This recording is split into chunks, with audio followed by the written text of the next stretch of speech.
तो चलिए हम स्टार्ट करते हैं एमएस एक्सेल को कि एमएस एक्सेल स्टार्ट कैसे किया जाता है। एमएस एक्सेल को स्टार्ट करने का एक दो तरीका मैं बताता हूं, बहुत ही यूनिक होने वाला है, तो आप हमारे वीडियो को स्किप मत कीजिएगा। पहला तरीका जानते हैं कि एमएस एक्सेल को स्टार्ट कैसे किया जाता है। तो माउस की लेफ्ट बटन से स्टार्ट बटन पर क्लिक करता हूँ, ये मेरा पॉइंटर है। माउस की लेफ्ट बटन से स्टार्ट बटन पर क्लिक करता हूँ। स्टार्ट बटन पर जैसे ही क्लिक करता हूँ वैसे ही सर्च बॉक्स खुलता है, ठीक है ना। ये देखिए कि सर्च बॉक्स खुला हुआ है। सर्च बॉक्स पर माउस की लेफ्ट बटन से क्लिक करता हूँ, उसके बाद लिखता हूँ कीबोर्ड से एक्सेल, EXCEL।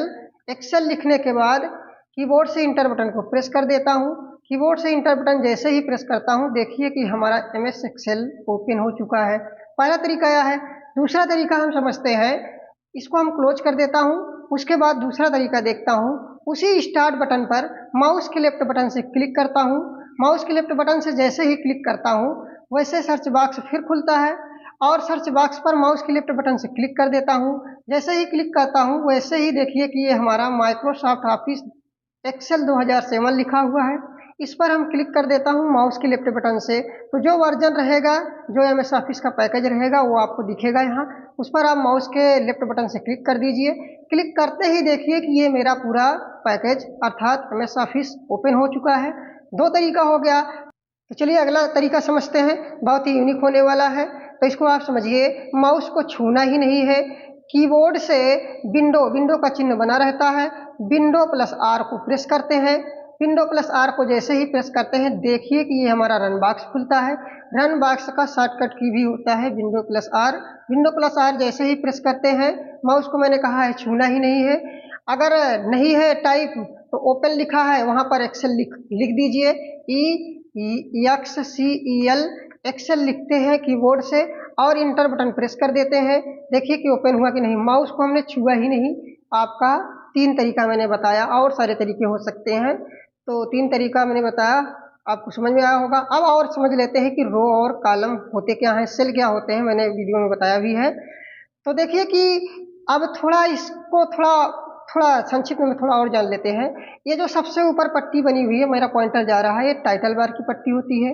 ये उसके टाइटल बार की पट्टी के नीचे जो पट्टी बनी हुई है वो होती है मेनू बार की पट्टी, जिसपे लिखा है, देखिए यहाँ पर फाइल मेनू बार छिपा रहता है, जिसमें न्यू, ओपन, सेव और save as, print, prepare, send, publish, close, ये सारे ऑप्शंस रहते हैं। इनको हम पढ़ने वाले हैं एक एक वीडियो में, तो इसको हम जब पढ़ेंगे तब जानेंगे, अभी इतना ही जानिए।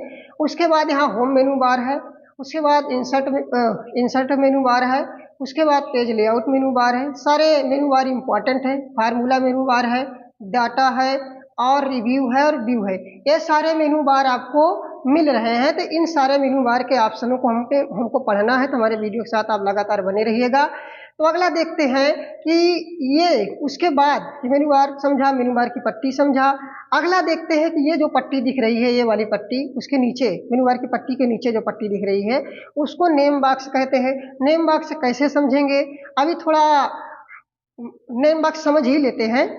तो यहाँ पर मैं कुछ लिखता हूँ, जैसे मैं यहाँ कुछ लिखा, देखिए मैंने कुछ लिखा, कुछ का मतलब मैंने एक शब्द लिखा राम, तो राम लिखा, तो यहाँ देखिए राम लिख रहा है कि नहीं। तो ये जो आप वर्क करोगे एक्सेल के सीट पर, रो और कॉलम में जो भी आप लिखोगे यहाँ नेम बॉक्स में बताता है, ठीक है ना। ये होता है नेम बॉक्स। उसके बाद अब हम समझते हैं कि रो किसको कहते हैं और कॉलम किसको कहते हैं। तो मैंने वीडियो में भी बताया है, आज मैं वीडियो में इसका प्रैक्टिकल बनाया हूँ, ये भी देख लीजिए। तो थोड़ा हम और समझते हैं। ये एक पट्टी बनी हुई है, इस पट्टी को कहते हैं, जो है इस पट्टी को कहते हैं वर्टिकल स्कारल बार। वर्टिकल स्कारल बार की पट्टी के बारे में हम अच्छे से जानेंगे एक वीडियो में। अभी इस पट्टी को जान लीजिए। ये मेरा देखिए राइट साइड में पॉइंटर जा रहा है, प्लस का चिन्ह भी बता रहा है।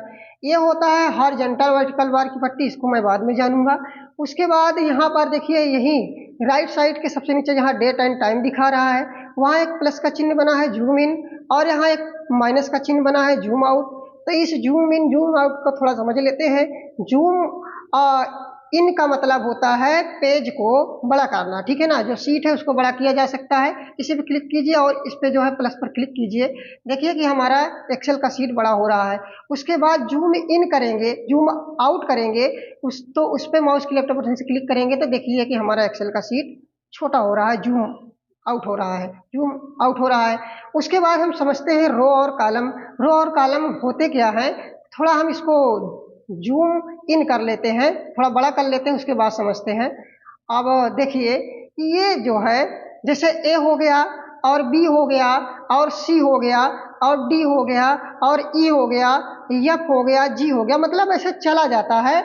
तो A B C D E F G और एच, तो ये ऐसे बढ़ता चला जाएगा, ये आपके कॉलम दर्शाते हैं। तो A column, B column, C column, D column, E column, F column, G column, H column, ये आपके कॉलम होते हैं। तो जैसे हम मान लो हम किसी ने कहा कि डी कॉलम में आप लिखिए 10, तो डी कॉलम में हम क्लिक करेंगे माउस से और 10 लिख देंगे, लिखे कि नहीं। तो यही आपके कॉलम होते हैं।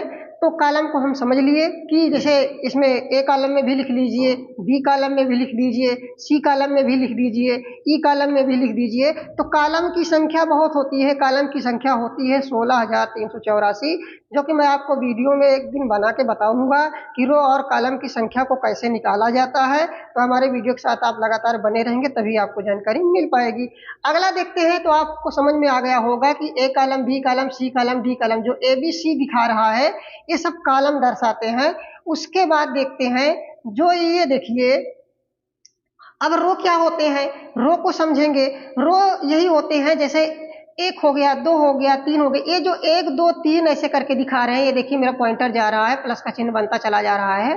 तो ये आपके क्या होते हैं, रो होते हैं। रो होते हैं, जैसे मान लो मैं इसमें लिखा ए रो, पहले रो में लिखा, एक कॉलम के रो पहले में लिखा, दूसरे में लिखा, फिर तीसरे में लिखा, कुछ भी लिख रहा हूँ, ऐसे नहीं समझिए कि मतलब कुछ लिखा उसी को समझ, मतलब कुछ भी लिखो तो नीचे से चले जाओ, इधर से इधर, इधर से इधर। अभी मैं इधर से मतलब कि लेफ्ट साइड से राइट साइड जा रहा था, ये सब कॉलम बता रहे थे। अब मैं इस तरीके से समझूंगा कि अप से मतलब कि ऊपर से नीचे चले आइए, ये आपके क्या हो जाएंगे, रो हो जाएंगे। तो इधर से भी नीचे से ऊपर भी जाओगे तब भी ये आपके रो होंगे, ठीक है ना। तो जो रो की संख्या होती है 10,48,576, विभिन्न प्रकार की प्रतियोगिताओं की परीक्षाओं में पूछा जाता है, तो मैं सब कुछ बताऊंगा, आप हमारे वीडियो के साथ बने रहिएगा। तो देखिए कि ये आपके जो 1 2 3 4 5 6 7 8 ऐसे दिखा रहा है, ये आपके रो की संख्या होती है। और जो ए बी सी डी करके दिखा रहा है, ये आपके कॉलम दर्शाते हैं। तो आपको आई होप मैं समझ रहा हूँ कि आप लोग समझ रहे होंगे कि रो और कॉलम किस प्रकार से दिखता है, क्या कौन है रो कौन है कॉलम। अब देखिए मैं कहीं भर भी काम कर सकता हूँ, ये जो आपका छोटा छोटा बॉक्स दिख रहा है यही तो सेल है, ठीक है ना, ये आपका सेल होता है।